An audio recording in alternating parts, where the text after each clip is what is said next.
On the early morning of June 6, 1944, thousands of Allied paratroopers from the 101st and 82nd Airborne Divisions jump into the pitch-black, flak-riddled skies above enemy-occupied Normandy, France, initiating the air assault phase of Operation Overlord. The veterans of Easy Company, 506th Parachute Infantry Regiment, stand hooked up in the swaying, turbulent cabins of C-47 Skytrain transports as anti-aircraft fire tears through the clouds around them. Flak bursts rattle against the metal fuselages, forcing pilots to evade violently, speeding up, dropping dangerously low and throwing off carefully calculated drop zone coordinates. Amid the deafening roar of engine noise, explosion blasts and panicked commands, red jump lights flicker to green, paratroopers pour out into the void, swept away by intense prop blasts that rip leg bags, weapons, radios and survival gear straight off their bodies. Among them is First Lieutenant Richard Winters, whose leg bag snapped off upon chute deployment, leaving him floating down into hostile territory armed with nothing more than a trench knife and his combat training. Upon touching down in the quiet, treacherous hedgerow country of the Cotentin Peninsula, Winters quickly recovers his bearings and realizes the drop is a complete disaster in terms of dispersal. Paratroopers are scattered miles away from their designated drop zones across Normandy.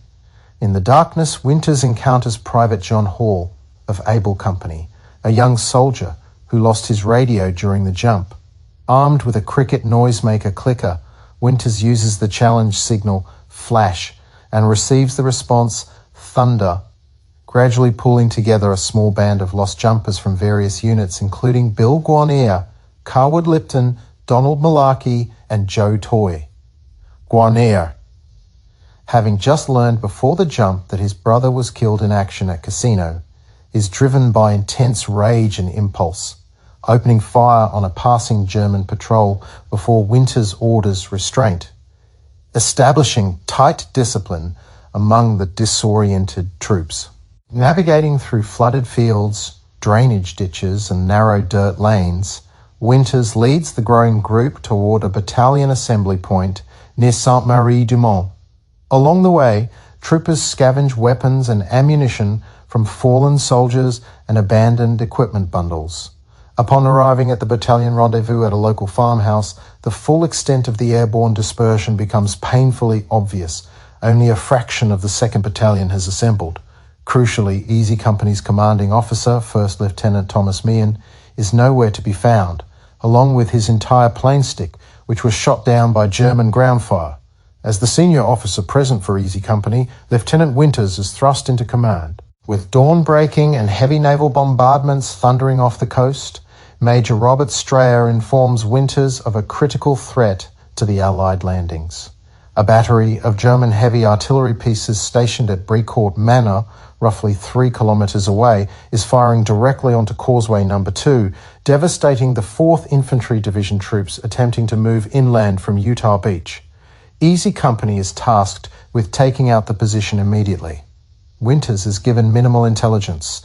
The enemy layout is hidden behind dense tree lines and connected trenches, defended by an unknown number of well-entrenched German soldiers supported by MG-42 machine gun nests. With only a dozen men available, Winters formulates a swift, meticulous plan based on fire and maneuver tactics.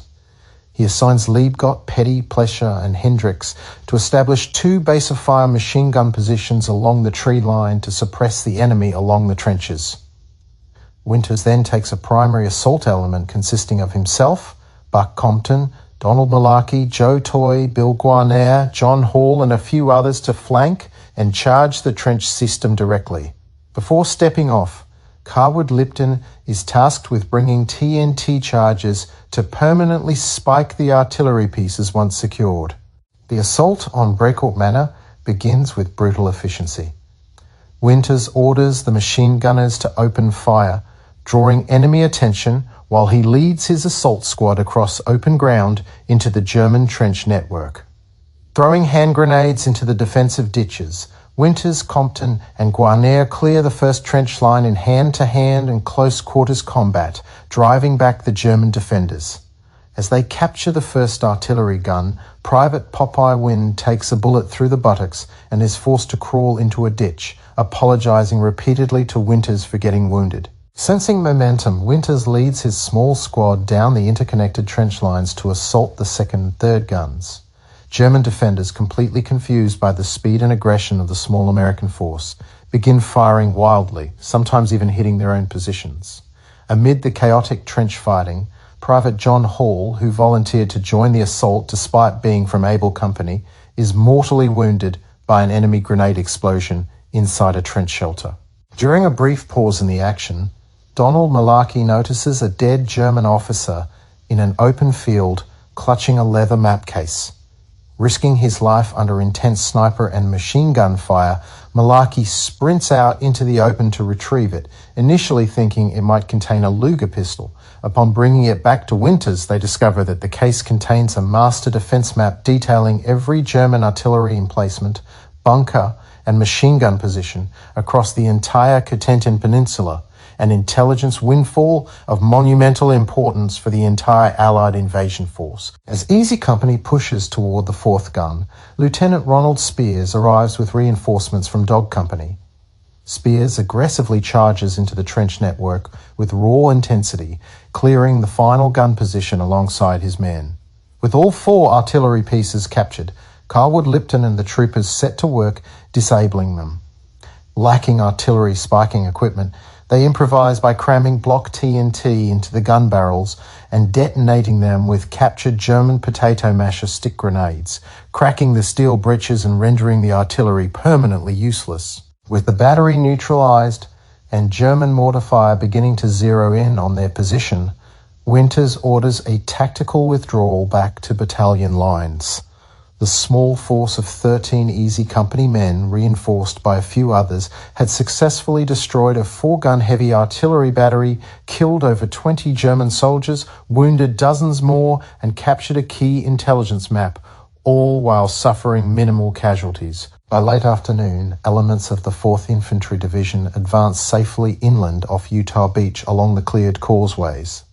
Easy Company gathers at a local farm to rest, clean their weapons, and process the events of D-Day. Malarkey reflects on a conversation he had earlier in the morning with a captured German prisoner of war who revealed he was born and raised in Eugene, Oregon, having returned to Germany to fight for the Reich, a surreal reminder of the strange, tragic realities of the war. As night falls over Normandy, Major Strayer confirms that Lieutenant Meehan's plane was destroyed with no survivors, officially leaving Lieutenant Richard Winters in command of Easy Company. Winters sits quietly in the dark, reflecting on his first day in combat, his survival, and the immense responsibility now resting on his shoulders as he prepares his men for the long, brutal fight across Europe. The Brecourt Manor assault would go down in military history as a masterclass in small unit tactics, earning Winters the Distinguished Service Cross, along with multiple silver and bronze stars for the men who fought beside him. If you enjoyed part 2 of the series, hit the like and subscribe and let me know which was your favorite part in the comments.